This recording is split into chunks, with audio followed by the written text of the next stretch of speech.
quand un trader sous stupéfiant m'a dévoilé les coulisses de son monde.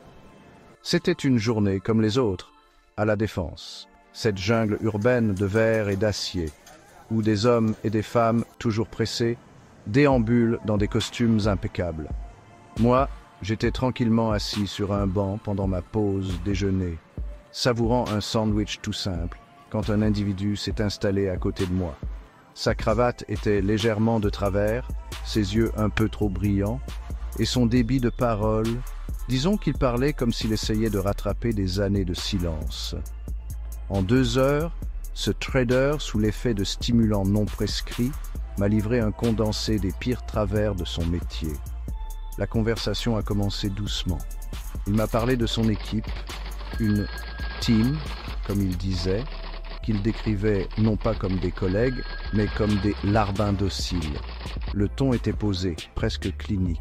Son rôle, extraire jusqu'à la dernière goutte de leur âme, jusqu'à ce qu'ils soient totalement vides, usés, bons à jeter. Je suis resté interdit, mais lui continuait, imperturbable, avec ce mélange étrange d'arrogance et de cynisme.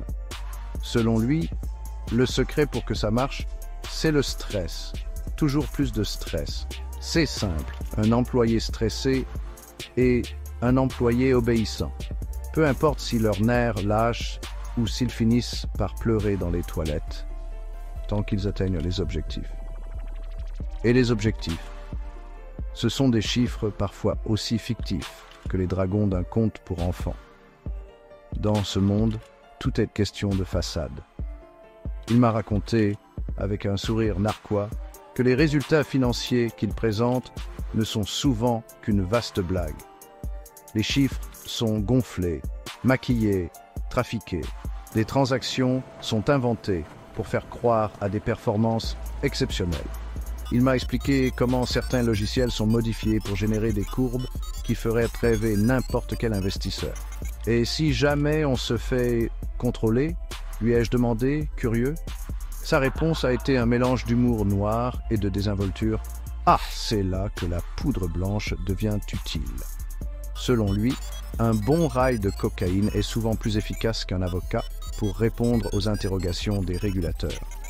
Il a même plaisanté en disant que si les autorités financières savaient ça, elles mettraient des lignes sur les bureaux pour délier les langues. Ce qui m'a le plus marqué, ce n'est pas seulement son cynisme, mais sa justification. À l'écouter, les traders ne sont pas des méchants.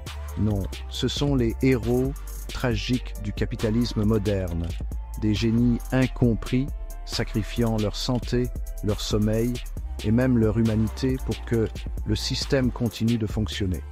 Ils sont là pour garantir que les investisseurs puissent afficher de jolis pourcentages de rendement à leurs amis. Et eux, ils survivent. Ils ne vivent pas, ils survivent. Le stress les ronge, les drogues les anesthésient et les insomnies deviennent leur quotidien. Il m'a avoué qu'il ne dormait quasiment jamais. Trop de responsabilités, trop de pression, trop de tout. Pendant ces 2 heures, je n'ai presque pas touché à mon sandwich. À mesure qu'il parlait, son monde m'apparaissait de plus en plus comme une dystopie moderne, un endroit où tout est sacrifié sur l'autel du profit. Les vies humaines, la morale et même le bon sens. Quand il est parti, en me lançant un « bonne journée », plein d'une fausse légèreté, je suis resté là, seul avec mes pensées. Et mon sandwich, il n'avait plus du tout la même saveur.